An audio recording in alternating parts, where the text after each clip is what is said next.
Corona পরিস্থিতি মোকাবেলায় প্রধানমন্ত্রী শেখ হাসিনার 5 দফা প্রস্তাবনা, বিশ্ব সম্প্রদায়কে একসাথে কাজ করার আহ্বান।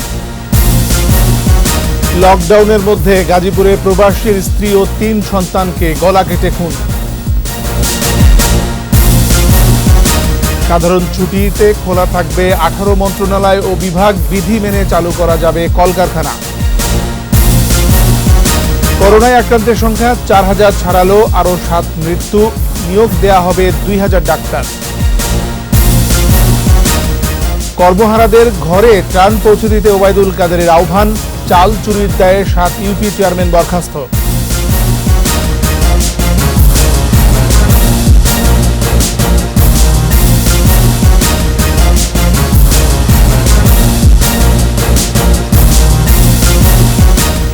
শুনছিলেন ফার্স্ট সিকিউরিটি ইসলামী ব্যাংক লিমিটেড সংবাদ শিরোনাম। আমন্ত্রণ জানাচ্ছি রাত 11টার 21 সংবাদে, সাথে আছি আমি এমএজি ওসমানী। দর্শক, 21 টেলিভিশনের সংবাদ একই সাথে সরাসরি দেখতে পাবেন আমাদের ফেসবুক পেজ www.facebook.com/2124 অনলাইনে। এছাড়া সংবাদে আরও থাকছে, দেশেই বিকল্প ভেন্টিলেটর তৈরি করছে বিএমটিএফ, পরীক্ষামূলক ব্যবহার হচ্ছে সিএমএইচে।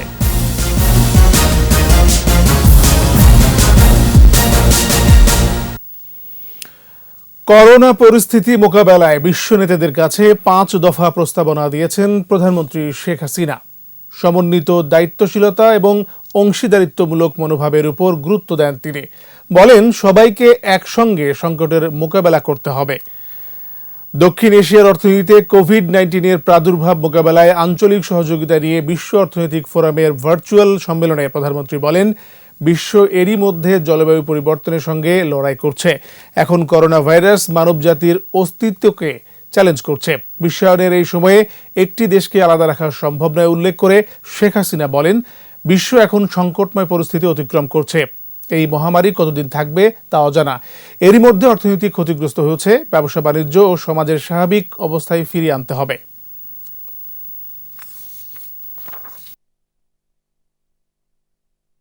Our main interventions will be on, number 1, increased public expenditure, number 2, introduced fiscal packages, number 3, expand social safety net programs, and 5, increased money supply. গাজীপুরের এক মালয়েশিয়া প্রবাসীর স্ত্রী ও 3 সন্তানকে গলা কেটে হত্যা করা হয়েছে। পুলিশের ধারণা, হত্যার আগে ধর্ষণ করা হয়। এই ঘটনায় এখনো কাউকে আটক করা যায়নি। গাজীপুর প্রতিনিধি অপূর্ব রায়ের রিপোর্ট, জানাচ্ছেন মুশফিকা নাজনীন। গাজীপুরের শ্রীপুর উপজেলায় প্রায় 15 বছর ধরে থাকতেন প্রবাসী কাজলের স্ত্রী ও তার 3 ছেলে মেয়ে নূরা, হাওরারিম ও ফাদেল। বুধবার বিকেলেও তারা বাসার ছাদে ঘুরে বেরিয়েছেন। বৃহস্পতিবার দুপুরে পাওয়া যায় তাদের 4 জনের মৃতদেহ। স্থানীয়রা জানায়, রাতে ফাতেমা ছেলে মেয়েদের নিয়ে দোতলার ঘরে ঘুমাতে যায়।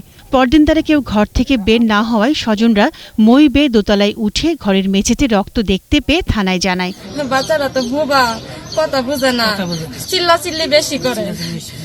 এটার লেগে তারা তাকে গ্লাস লাগানো থাকলে বাইরের আলো বাতাস দেখা যায় না। তো আমি ফোন করছি ছোটবেলার কাছে, তুমি খবর লও, উঠে দেহ কেলিকে উঠে না, পরে তো যা দেয়। লোক ভালো, ওরা 12-15 বছর হয়েছে জায়গা জমি কিনছে, থাকে না। পুলিশ সুপার জানান, হত্যাকাণ্ডের আগে মা ও মেয়েকে ধর্ষণ করা হয়েছে। তাদের বডি দেখে মনে হচ্ছে যে তাদেরকে হত্যা করার পূর্বে তাদেরকে রেপ করা হয়েছে এবং তাদের বাবা অর্থাৎ এই ফাতেমা যে তার স্বামী মালয়েশিয়া প্রবাসী। হত্যাকাণ্ডের কারণ অনুসন্ধান চলছে। মুশফিকা নাজনীন, 21 টেলিভিশন। সাধারণ ছুটিতে প্রধানমন্ত্রীর কার্যালয় সহ 18টি মন্ত্রণালয় ও বিভাগ খোলা থাকবে। এক প্রজ্ঞাপনে একথা জানিয়েছে জনপ্রশাসন মন্ত্রণালয়। প্রজ্ঞাপনে বলা হয়, সাধারণ ছুটি 5 মে পর্যন্ত বাড়ানো হয়েছে। তবে জরুরি সেবার পাশাপাশি 18টি মন্ত্রণালয় ও বিভাগের কার্যক্রম সারা দেশে সীমিত পর্যায়ে খোলা রাখা হবে। এর মধ্যে মন্ত্রিপরিষদ বিভাগ, কৃষি, বাণিজ্য, স্বাস্থ্য মন্ত্রণালয় অন্যতম। জননিরাপত্তা বিভাগ, সুরক্ষা বিভাগ, তথ্য এবং পল্লী উন্নয়ন ও সমবায় বিভাগও খোলা থাকবে বলে জানানো হয়। এসব মন্ত্রণালয়ের অধীনে জেলা ও উপজেলা পর্যায়ের অফিসগুলোও খোলা থাকবে।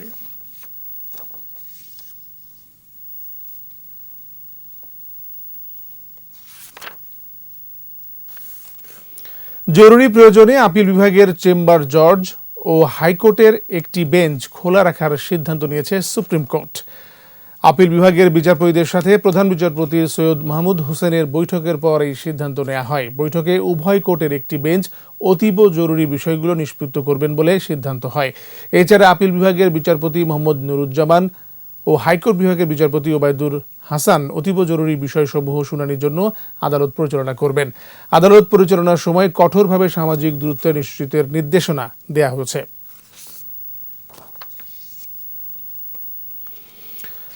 দেশের করোনা আক্রান্তের সংখ্যা ৪,০০০ ছাড়িয়েছে। ২৪ ঘন্টায় নতুন আক্রান্ত ৪১৪ জন, মৃতের সংখ্যা ৭। এদের সবাই ঢাকার বাসিন্দা। মৃতের সংখ্যা এখন ১২৭।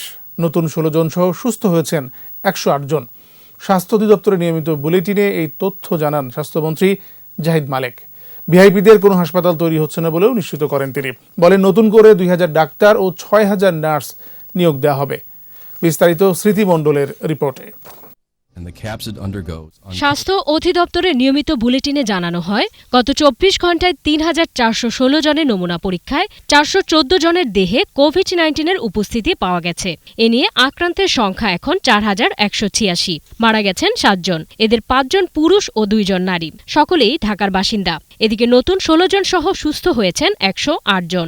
কোনো হাসপাতালে লকডাউন করা হয়নি এবং হবে না। অন্যান্য হাসপাতালে স্বাভাবিক চিকিৎসা বজায় আছে এবং থাকবে। যেহেতু আমরা নতুন নতুন হাসপাতাল কোভিড রোগীদের জন্য প্রস্তুত করছি এবং বেশ কিছু ডাক্তারদেরও কোয়ারেন্টাইনে যেতে হয়েছে, সেজন্য এমনি পরিস্থিতিতে মাননীয় প্রধানমন্ত্রীর নির্দেশনায় ২,০০০ নতুন ডাক্তার এবং ৬,০০০ নতুন নার্স নিয়োগের ব্যবস্থা আমরা করছি। স্বাস্থ্যমন্ত্রী বলেন, সংক্রমণের প্রথম ৪৫ দিনে বিশ্বের অন্যান্য দেশের তুলনায় বাংলাদেশের করোনা পরিস্থিতি ভালো। ভিআইপিদের জন্য হাসপাতাল তৈরি হচ্ছে না বলেও জানান মন্ত্রী। বিভিন্ন খবরের কাগজ এবং গণমাধ্যমে প্রকাশ হয়েছে ভিআইপিদের জন্য আলাদা হাসপাতাল তৈরি করা হচ্ছে। এই বিষয়টি সঠিক নয়।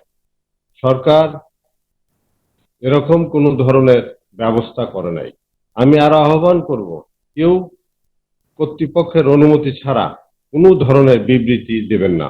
সংক্রমিত ৫৮ জেলার মধ্যে ঢাকার বাইরে বেশি ঝুঁকিতে নারায়ণগঞ্জ, গাজীপুর, কিশোরগঞ্জ ও নরসিংদী।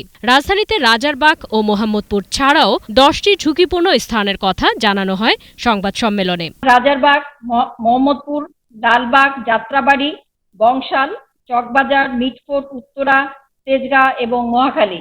এই ক্রমান্বয়ে এই 10টি জায়গায় অনেক বেশি আমাদের আক্রান্ত সংখ্যা পাওয়া গেছে। করোনা যে কোনো বয়সের জন্য ঝুঁকিপূর্ণ, তাই সবাইকে স্বাস্থ্যবিধি মেনে চলতে পরামর্শ দিয়েছে স্বাস্থ্য অধিদপ্তর। আমাদের ২১ থেকে ৩০ বছরের মধ্যেই এখন পর্যন্ত সর্বাধিক ২৪% আক্রান্ত ব্যক্তি আছে। স্মৃতি মণ্ডল, ২১ টেলিভিশন, ঢাকা। সারা দেশেই ছড়িয়ে পড়ছে করোনার সংক্রমণ। দিন দিন বাড়ছে আক্রান্তের সংখ্যা। এদিকে চুয়াডাঙ্গা ও চাঁদপুরে করোনার উপসর্গ নিয়ে ২ নারীর মৃত্যু হয়েছে। সংক্রমণ ঠেকাতে আক্রান্ত এলাকা লকডাউন করা হচ্ছে। প্রতিনিধির সহায়তায় আফসানা লীনা রিপোর্ট। চুয়াডাঙ্গার জীবননগরে জ্বর, ঠান্ডা ও কাশিসহ করোনা উপসর্গ নিয়ে ৪৫ বছর বয়সী এক নারীর মৃত্যু হয়েছে। আশপাশের ৫টি বাড়ি লকডাউন করেছে স্থানীয় প্রশাসন। জেলায় নতুন করে ৬ জনের করোনা শনাক্ত হয়েছে। চাঁদপুরে করোনার উপসর্গ নিয়ে মারা গেছেন এক বৃদ্ধা। সিলেটে নতুন করে ১৩ জনের করোনা শনাক্ত হয়েছে। সিলেট ওসমানী মেডিকেল কলেজ হাসপাতালে ল্যাব পরীক্ষায় করোনা ধরা পড়ে। এ নিয়ে সিলেটে মোট করোনা আক্রান্ত হলেন ৩৩ জন। নোয়াখালীতে নারায়ণগঞ্জ থেকে পালিয়ে আসা ৫৫ বছর বয়সী এক ব্যক্তির শরীরে করোনা ধরা পড়েছে। ওই ব্যক্তির বাড়ি লকডাউন ঘোষণা করে তাকে আইসোলেশনে রেখেছে প্রশাসন। কুষ্টিয়ায় পুলিশ সদস্য ও ব্যাংক কর্মকর্তা সহ ৩ জনের করোনা শনাক্ত হয়েছে। মানিকগঞ্জে ২ চিকিৎসক করোনায় আক্রান্ত হয়েছেন। রংপুরে সোনালী ব্যাংকের ৭ কর্মকর্তা কর্মচারী করোনা উপসর্গ নিয়ে অসুস্থ হয়ে পড়ায় ব্যাংক লকডাউন করা হয়েছে। বগুড়ায় নতুন করে এক শিশু এবং নারী সহ ৭ জন করোনা ভাইরাসে আক্রান্ত হয়েছেন। সিভিল সার্জন এ তথ্য নিশ্চিত করেন। এ নিয়ে জেলায় মোট ১২ জন করোনায় আক্রান্ত হলেন। মুন্সিগঞ্জ সদরের পল্লী বিদ্যুৎ কার্যালয়ের ৩ কর্মকর্তা কর্মচারী করোনায় আক্রান্ত হয়েছেন। এছাড়াও কুড়িগ্রামে 1 জন, বরিশালে 1, সুনামগঞ্জে 4 জন, যশোরের শাসায় 1 জন, মৌলভীবাজারের কুলাউড়ায় 1 পুলিশ সদস্য সহ 2 জনের শরীরে কোভিড-19 সংক্রমণ পাওয়া গেছে। এদিকে জামালপুরে প্রথমবারের মতো করোনায় আক্রান্ত রোগীদের মধ্যে 4 জন সুস্থ হয়ে বাড়ি ফিরেছেন। আফসানা নীলা, 21 টেলিভিশন। কর্মহারা মানুষদের খুঁজে বের করে বাড়ি বাড়ি গিয়ে ত্রাণ দিতে আওয়ামী লীগ নেতাকর্মীদের প্রতি আহ্বান জানিয়েছেন দলের সাধারণ সম্পাদক এবং সড়ক পরিবহন ও সেতু মন্ত্রী ওবায়দুল কাদের। নিজ বাসা থেকে ধানমন্ডির 32 নম্বরে আওয়ামী লীগের ত্রাণ উপকমিটির নেতাদের সাথে ভিডিও কনফারেন্সে তিনি এই নির্দেশনা দেন। নেত্রীর নির্দেশে আওয়ামী লীগের নেতাকর্মীরা সর্বক্ষণ অসহায় মানুষের পাশে আছেন। গরিব মানুষ, নিম্ন মধ্যবিত্ত অনেক মানুষ আছেন যারা আজকে মুখে বলতে পারে না, কিন্তু ভেতরে ভেতরে অনেক কষ্টের মধ্যে দিনাতিপাত করছে। খুঁজে খুঁজে আওয়ামী লীগের ত্রাণ উপকমিটি ত্রাণ সামগ্রী বিতরণে, চিকিৎসা সামগ্রী বিতরণের যে উদ্যোগ নিয়েছে, এটা সত্যি প্রশংসনীয়।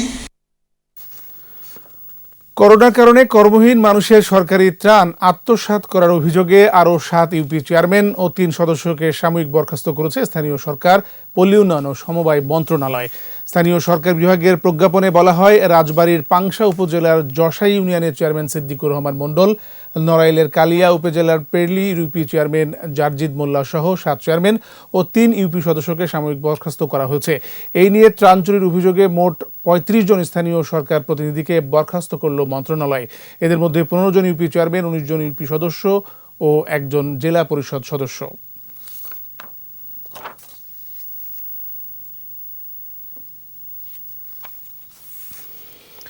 বাংলাদেশের অসহায়, দুস্থ ও করোনার সংকটে ক্ষতিগ্রস্ত মানুষদের জন্য উপহার হিসেবে 3,500 প্যাকেট খাদ্যপণ্য দিয়েছে তুরস্কের বিভিন্ন স্বেচ্ছাসেবী সংগঠন।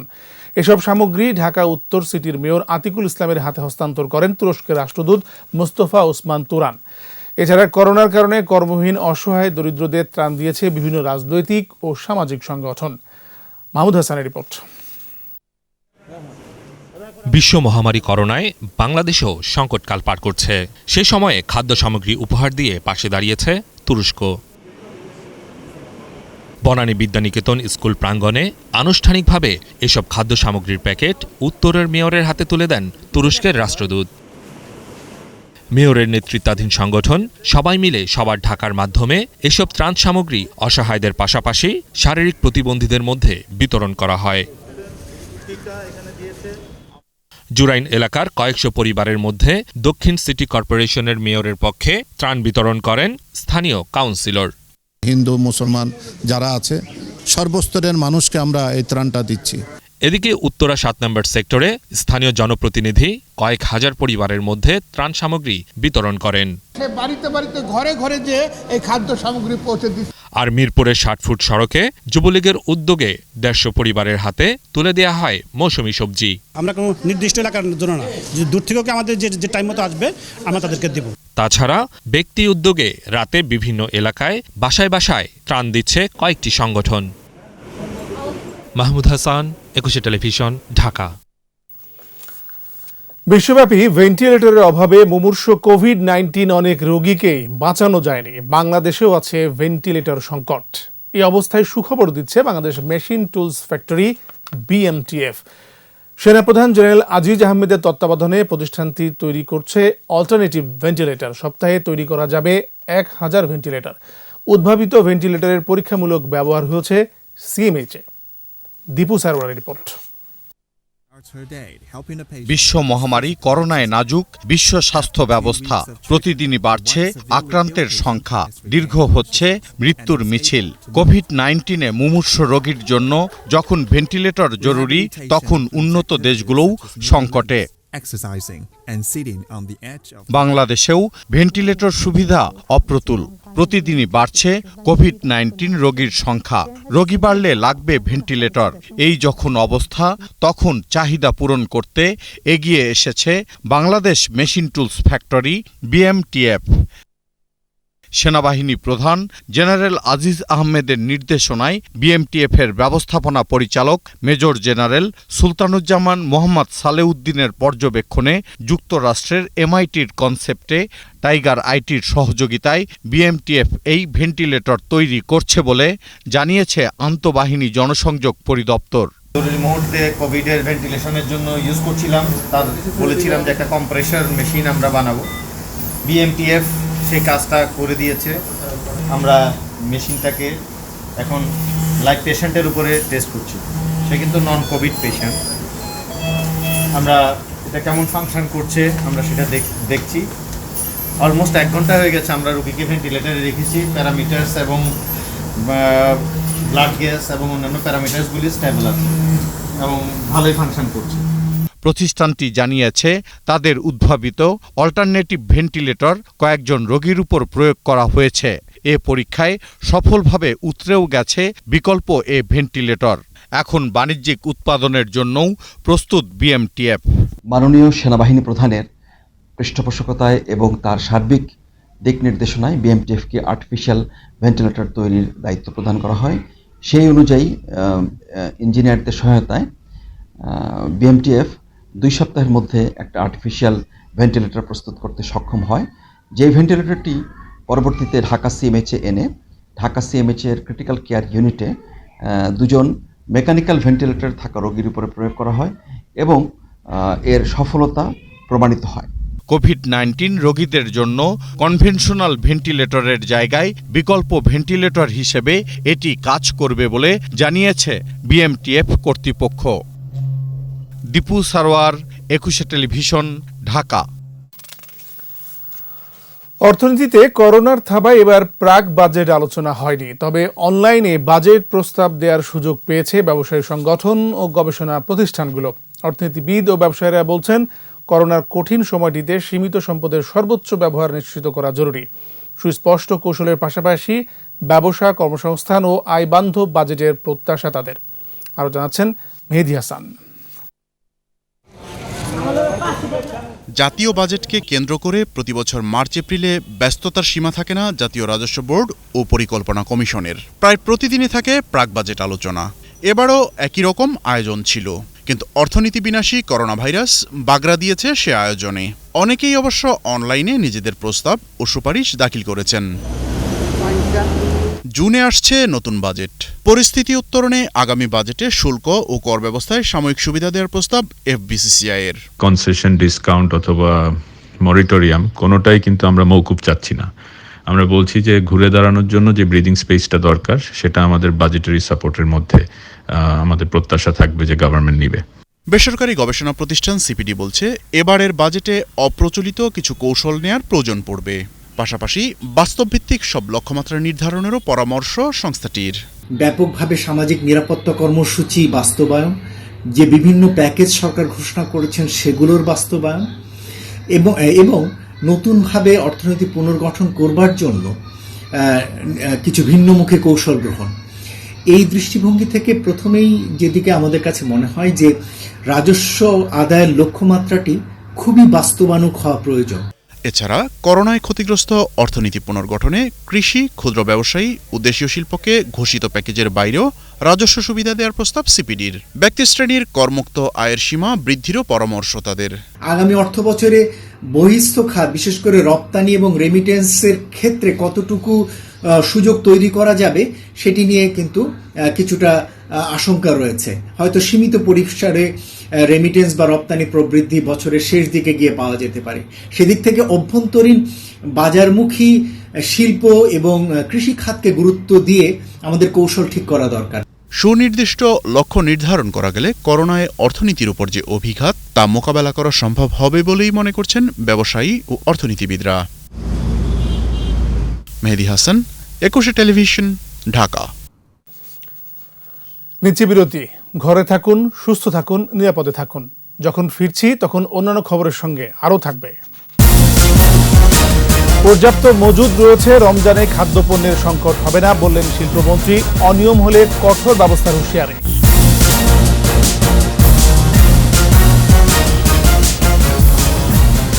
আবারও আমন্ত্রণ রাত 11টার 21 সংবাদে। এশিয়ান ইনফ্রাস্ট্রাকচার ইনভেস্টমেন্ট ব্যাংক এআইবির প্রেসিডেন্টকে সহায়তা অব্যাহত রাখার অনুরোধ জানিয়েছেন অর্থমন্ত্রী আহমদ মুস্তফা কামাল। করোনা মোকাবেলায় অবকাঠামো নির্মাণে এআইবি এরই মধ্যে ১,০০০ কোটি ডলারের তহবিল গঠন করেছে। পাশাপাশি জরুরি সেবা ও বাজেট প্রণয়নের জন্য ব্যাংকটি বাংলাদেশের জন্য $৪৫০ মিলিয়ন আর্থিক সহায়তার প্রতিশ্রুতি দিয়েছে। এর জন্য এআইবি প্রেসিডেন্ট জিন লুকেনকে টেলিফোনে ধন্যবাদ জানান অর্থমন্ত্রী। ভবিষ্যতেও বাংলাদেশকে সহায়তা দেওয়ার আহ্বান জানান তিনি।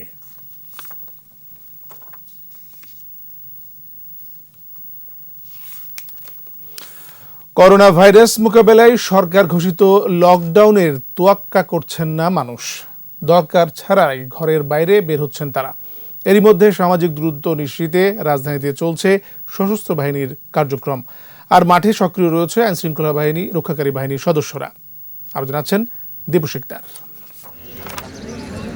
শাহজাহানপুর কাঁচা বাজার সরিয়ে নেওয়া হয়েছে কমলাপুর রেলওয়ে কলোনি মাঠে।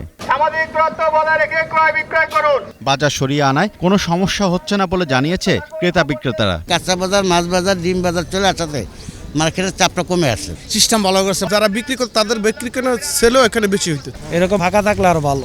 সেনাবাহিনী বলছে সামাজিক দূরত্ব নিশ্চিত করতেই এই উদ্যোগ বাস্তবায়ন করা হয়েছে। লোকজন আগের মতোই বাজার করতে পারছে, কিন্তু সামাজিক দূরত্বটা আগের চেয়ে ভালোভাবে মেনটেন হচ্ছে। বিভিন্ন এলাকায় বসানো হয়েছে চেকপোস্ট। মিরপুরে বাইরে বের হওয়া এসব মানুষদের চেকপোস্টে জেরা করেছে র্যাব। মানুষ সজাগ হচ্ছে পুরোটা বলা যাবে না, জরিমানা দেখে আর 5 জন যাতে রাস্তায় না নামে সেই কারণেই আমরা আমাদের মোবাইল কোর্ট পরিচালনা করে সচেতন করতেছি। রামপুরা এলাকায় চেকপোস্টে দেখা গেছে পুলিশ সদস্যদের। যানবাহনে থাকা যাত্রী ও চালকদের সতর্কও করেছেন তারা। গাড়ির যে চাপ, লকডাউন ওরা মানতেই আছে না। কোনো জায়গায় নির্দেশ অমান্যকারীদের বিরুদ্ধে আইনগত ব্যবস্থাও নেয় পুলিশ। দীপু শিকদার, 21 টেলিভিশন, ঢাকা। নকল N95 আমদানি করায় রাজধানীর উত্তরার জাহানারা এন্টারপ্রাইজকে ৫ লাখ টাকা জরিমানা করেছেন র্যাবের ভ্রাম্যমাণ আদালত। উত্তরার 13 ও 4 সেক্টরে অভিযান চালিয়ে প্রায় 5 লাখ মাস্ক দেখতে পান র্যাবের নির্বাহী ম্যাজিস্ট্রেট সারওয়ার আলম। ওষুধ প্রশাসনের অনুমতি ছাড়া এসব মাস্ক আমদানি করা হয় বলে জানান তিনি। মাস্কগুলো সাধারণভাবে ব্যবহার করা গেলেও করোনা ভাইরাস নিয়ে কাজ করা চিকিৎসকরা ব্যবহার করলে সমস্যা হবে বলে জানান ওষুধ প্রশাসন। দেশে পর্যাপ্ত খাদ্য মজুদ রয়েছে। রমজানে খাদ্যপণ্যের কোনো সংকট থাকবে না বলে জানিয়েছে শিল্পমন্ত্রী।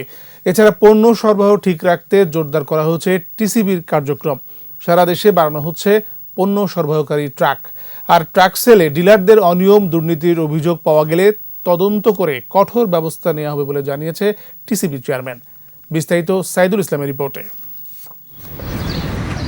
করোনা সংকট আর রমজানে খাদ্যপণ্যের সংকট মোকাবেলায় নিম্ন আয়ের মানুষের চাহিদা বিবেচনায় ট্রাকে পণ্য বিক্রি করছেন trading corporation of Bangladesh TCB. ঢাকার বিভিন্ন স্থানে প্রায় শতাধিক ট্রাকে বিক্রি করা হচ্ছে নিত্যপণ্য। মানুষের চাহিদা বিবেচনায় ঢাকাসহ সারা দেশে নামানো হয়েছে এমন 450 ট্রাক। বিভিন্ন সময়ে এসব ট্রাকের পণ্য বিক্রি নিয়ে দুর্নীতির অভিযোগ উঠেছে। তবে এসবের তদন্ত করে ব্যবস্থা নেওয়া হবে বলে জানান টিসিবি চেয়ারম্যান। যাদের বিরুদ্ধে অভিযোগ হয়েছে আমরা অত্যন্ত শক্ত হাতে তাদেরকে ডিল করছি। তাদেরকে ডিলারশিপ বাতিল করা হচ্ছে, ফাইন করা হচ্ছে এবং প্রয়োজনে মামলা মোকদ্দমা বা আটক করা হচ্ছে। তিনি আরও বলেন, সরকারের নির্দেশনা ও মানুষের চাহিদা বিবেচনায় রমজানেই প্রয়োজনীয় ট্রাকের পরিমাণ বৃদ্ধি করা হবে। আমরা ট্রাকের সংখ্যা আগের চেয়ে অনেক বেশি বাড়িয়েছি। প্রথমে আমাদের ট্রাক ছিল 250, পরে 300, পরে 400, এখন আমাদের 450 এসে ঠেকেছে। আমরা আশা করছি যে ঈদের পরেও হয়তো আমাদের কার্যক্রম চালাতে হতে পারে। রমজানে মানুষের চাহিদা বেশি থাকায় উৎপাদন ও বন্টন স্বাভাবিক রাখতে নির্দেশ দেওয়া হয়েছে বলে জানান শিল্পমন্ত্রী। খাদ্য উৎপাদনকারী প্রতিষ্ঠানগুলোকে গুণগত পণ্য উৎপাদন ও বিপণনের জন্য বিএসটির পক্ষ থেকে সতর্কতামূলক পত্র প্রেরণের ধারাবাহিকতা অব্যাহত রাখতে হবে। খাদ্যকে সবচেয়ে বেশি প্রাধান্য দিচ্ছে সরকার, যাতে কেউ অবক্ত না থাকে। কৃষিজ উৎপাদন নিশ্চিত করতে সার কারখানা চালু রাখার সিদ্ধান্ত নেওয়া হয়েছে। গত বছরের একই সময় তুলনায় অধিক পরিমাণে ইউরিয়া সার মজুত রয়েছে। সাইদুল ইসলাম, 21 টেলিভিশন, ঢাকা। সামাজিক যোগাযোগ মাধ্যমে করোনা চিকিৎসা বিষয়ক কোনো গুজবে কান না দেওয়ার পরামর্শ চিকিৎসকদের। তারা বলছেন, করোনার কোনো চিকিৎসা না থাকলেও রোগ প্রতিরোধ ক্ষমতা বাড়িয়ে প্রতিরোধ সম্ভব। এই সময়টিতে রোগ প্রতিরোধ করে এমন খাবার বেশি গ্রহণের পরামর্শ তাদের। জসিম জুয়েলের রিপোর্ট। করোনা ভাইরাসের শুরুর কেন্দ্রস্থল চীনের উহান। চীনের গণ্ডি ছড়িয়ে করোনা হানা দিয়েছে সব মহাদেশেই। ওষুধ বা প্রতিষেধক আবিষ্কারে বসে নেই গবেষকরা। দেশে দেশে চলছে গবেষণা। এই দুর্যোগের সুযোগে গুজবের ডালপালা মেলছে সামাজিক যোগাযোগ মাধ্যমে। কাঁচা রসুন খেলে করোনা হবে না বা চা খেলে করোনা মুক্ত থাকা যাবে, এরকম কোনো কথার বৈজ্ঞানিক ভিত্তি নেই। চিকিৎসকরা বলছেন, যেহেতু এখনো কোনো প্রতিষেধক নেই, তাই রোগ প্রতিরোধের দিকেই বেশি গুরুত্ব দিতে হবে। রসুন, পেঁয়াজ, আমাদের গোলমরিচ এবং সবুজ মরিচ, প্রত্যেকটা জিনিসেই কিন্তু আমাদের প্রয়োজন। স্পেসিফিক একটি জিনিস আমি শুধু লেবুই খাবো সেটি না, আমাদের সবকিছু প্রয়োজন এই প্রতিরোধ করা। বিজ্ঞানের বাইরে যাওয়ার কোনো সুযোগ নেই, তাই করোনা মোকাবেলায় বিভিন্ন খাবার নিয়ে যেসব গুজব হচ্ছে তাতে কান না দেওয়ার পরামর্শ চিকিৎসকদের। যেমন প্রয়োজন প্রোটিন, যেমন প্রয়োজন ভিটামিন B6, B12, আমার অ্যান্টিঅক্সিডেন্ট ভিটামিন A এবং E এবং ভিটামিন C তো অবশ্যই। এগুলো মিলেই আমাদেরকে করোনার বিরুদ্ধে শারীরিকভাবে আমাদের সুস্থ রাখার যে সুষম খাদ্য, ব্যালেন্স ডায়েট, এগুলো সবগুলোই কাজে লাগবে। শরীর সুস্থ রাখতে যেসব খাবার জরুরি সেসব খাবারই খেতে বলছেন চিকিৎসকরা। এই খাদ্য তালিকার যে গুজব। জসিম জুয়েল, 21 টেলিভিশন, ঢাকা। দেশের বিভিন্ন স্থানে বোরো ধান কাটা শুরু হয়েছে, তবে অন্য বছরের চেয়ে এবার পরিস্থিতি ভিন্ন।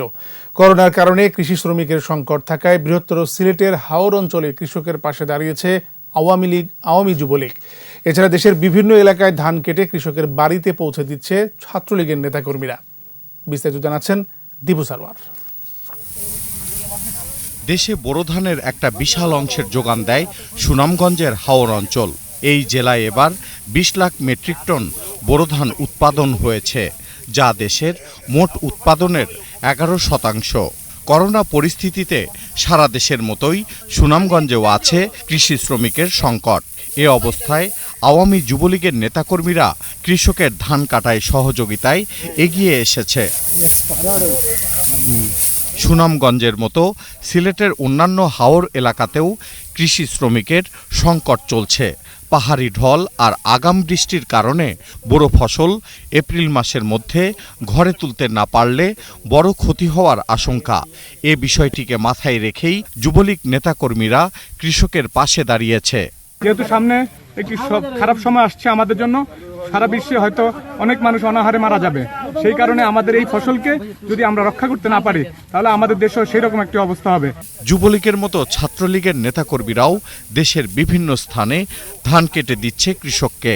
ঢাকা, গাজীপুর, পটুয়াখালী, গোপালগঞ্জ, বাগেরহাট, টঙ্গী, কালীগঞ্জ, নওগাঁ সহ দেশের বিভিন্ন এলাকাতে কৃষকের পাশে দাঁড়িয়েছে ছাত্রলীগ। ধান কেটে কৃষকের ঘরে পৌঁছে দিচ্ছে ছাত্রকর্মীরা। দীপু সারওয়ার, 21 টেলিভিশন। আবার নিচ্ছি বিরতি। ঘরে থাকুন, সুস্থ থাকুন, নিরাপদে থাকুন। যখন ফিরছি তখন অন্যান্য খবরের সঙ্গে আরও থাকবে। পোশাক খাতের অগ্রগতিকে চ্যালেঞ্জের মুখে ফেলেছে করোনা সংকট, বলছে সিপিডি। ক্রেতা প্রতিনিধিদের নিয়ে সংলাপের তাগিদ।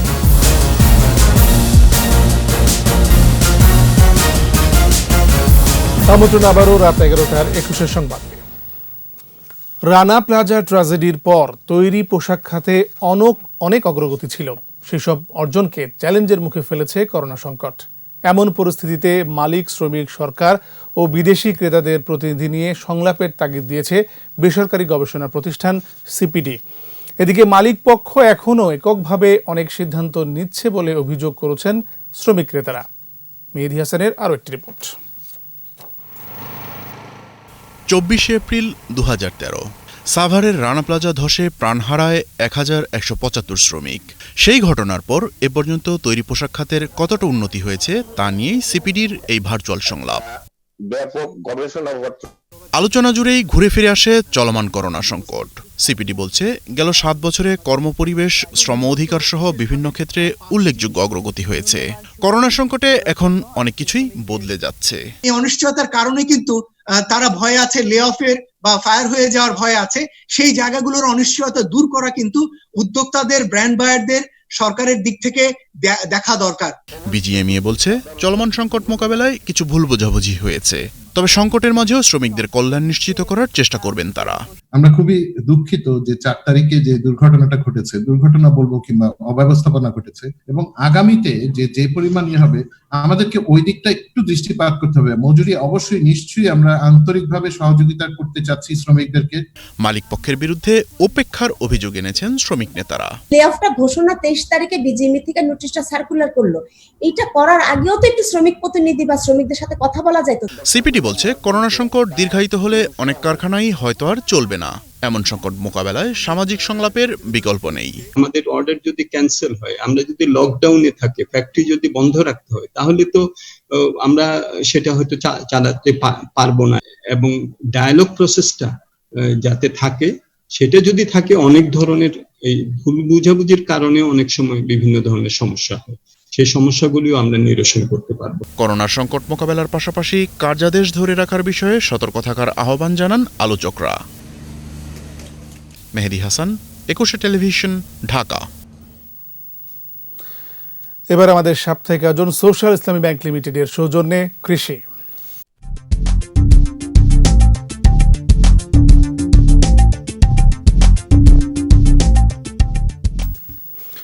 করোনা সংকটে ক্ষতির মুখে সবজি চাষিরা। ভালো ফলনের পরও দাম পাচ্ছেন না তারা। বাজারে সবজি নিয়ে যাচ্ছেন ঠিকই, কিন্তু দাম নেই। পাইকাররা বলছেন পরিবহন খরচ বেড়েছে, আবার রাজধানী সহ বড় শহরগুলোর বাজারেও ভালো দাম পাওয়া যাচ্ছে না। লকডাউন পরিস্থিতি দীর্ঘস্থায়ী হলে লোকসান পুষিয়ে নেওয়া কঠিন হবে বলে জানাচ্ছেন কৃষকরা। এবার সোশ্যাল ইসলামী ব্যাংক লিমিটেড বাণিজ্য সংবাদ। সব সংস্থার সম্মিলিত চেষ্টায় চট্টগ্রাম বন্দরে কন্টেইনারের জট কমানো সম্ভব বলে মন্তব্য করেছেন নৌপরিবহন প্রতিমন্ত্রী খালিদ মাহমুদ চৌধুরী। চট্টগ্রাম বন্দরে ঊর্ধ্বতন কর্মকর্তাদের সঙ্গে মতবিনিময় সভা শেষে তিনি সাংবাদিকদের বলেন, দেশের জাতীয় স্বার্থে বন্দর সচল রাখতে সরকার দৃঢ় প্রতিজ্ঞ। বন্দরে কাজ করতে গিয়ে কেউ ক্ষতিগ্রস্ত হলে কর্তৃপক্ষ তাদের সর্বাত্মক সহযোগিতা দেবে বলেও জানান মন্ত্রী।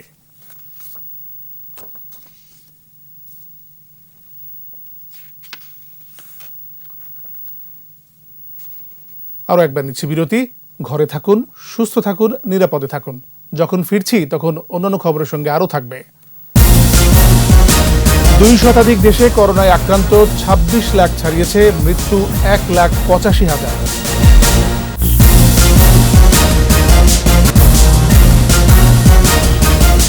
আবারও স্বাগত রাত 11টার 21 সংবাদে। এবার খেলার খবর।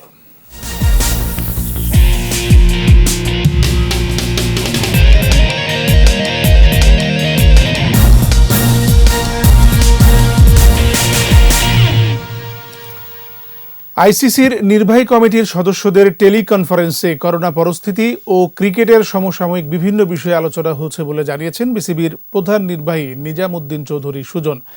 টেলিফোনে সাংবাদিকদের তিনি জানান, এ সময় আইসিসির পূর্ণ সদস্য ও সহযোগী দেশের সদস্যরা নিজ নিজ দেশের অবস্থা তুলে ধরেন। করোনা কারণে যে বর্তমান যে পরিস্থিতি বিভিন্ন দেশে বিরাজ করছে, তার উপরই একটা আপডেট হয়েছে। এটা বেসিক্যালি একটা ইনফরমেশন শেয়ারিং এবং আপডেটেড ইনফরমেশন গুলো যে সংশ্লিষ্ট দেশে আছে সেগুলো কি শেয়ার করা হয়েছে। প্রাসঙ্গিক কারণে যেহেতু টি20 এই বছরই আসন্ন রয়েছে, সে ব্যাপারে কথা তো আসেই, বাট সেটা হচ্ছে যে হোস্ট হিসেবে অস্ট্রেলিয়া তাদের যে বর্তমান পরিস্থিতি সেটা বোর্ডকে অবগত করেছে। শুধু তো বাংলাদেশের সিরিজ বাতিল হয় না, এটা অন্যান্য দেশেরও সিরিজ বাতিল হয়েছে। তো এগুলো নিয়ে পরবর্তীতে হয়তো কোনো face to face meeting A details আলোচনা হবে। আর এরই সাথে শেষ করছি রাত 11টার 21 সংবাদ। যাবার আগে ফার্স্ট সিকিউরিটি ইসলামী ব্যাংক লিমিটেড সংবাদ শিরোনামগুলো আরও একবার। করোনা পরিস্থিতি মোকাবেলায় প্রধানমন্ত্রী শেখ হাসিনার 5 দফা প্রস্তাবনা, বিশ্ব সম্প্রদায়কে একসাথে কাজ করার আহ্বান। লকডাউনের মধ্যে গাজীপুরে প্রবাসীর স্ত্রী ও 3 সন্তানকে গলা কেটে খুন। সাধারণ ছুটিতে খোলা থাকবে 18 মন্ত্রণালয় ও বিভাগ, বিধি মেনে চালু করা যাবে কলকারখানা। করোনায় আক্রান্তের সংখ্যা 4000 ছাড়ালো, আরও 7 মৃত্যু, নিয়োগ দেওয়া হবে 2000 ডাক্তার। কর্মহারাদের ঘরে ত্রাণ পৌঁছে দিতে ওবায়দুল কাদেরের আহ্বান, চাল চুরির দায়ে 7 ইউপি চেয়ারম্যান বরখাস্ত।